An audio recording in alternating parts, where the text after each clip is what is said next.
BRS के कारगुजार सदर के तारक रामा राव ने रियासत में बरसर इख्तिदार कांग्रेस हुकूमत को अपनी शदीद तनकीद का निशाना बनाते हुए कहा कि इन्हिदाम करना ही इंदिरम्मा राज्यम है। उन्होंने हाइड्रा का इन्हिदाम और मूसी रिवर फ्रंट प्रोजेक्ट पर अपनी शदीद बरहमी का इजहार किया।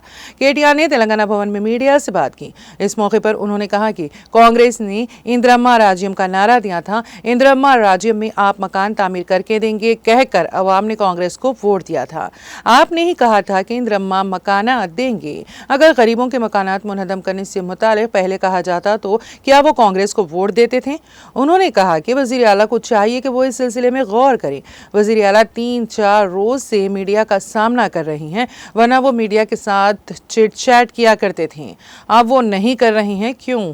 केटीआर ने कहा कि रेवंत रेड्डी अफसरान को सामने रख रहे हैं। उन्होंने कहा कि रेवंत रेड्डी अमेरिका जाकर बोगस कंपनियां लेकर आए हैं, कब हजारों करोड़ की सरमायाकारी की। उन्होंने कहा कि जयेश रंजन रामकृष्ण राव को वजाहत देना चाहिए। इस मौके पर साबिक वज़रा मोहम्मद महमूद अली, जगदीश रेड्डी व दीगर मौजूद थे।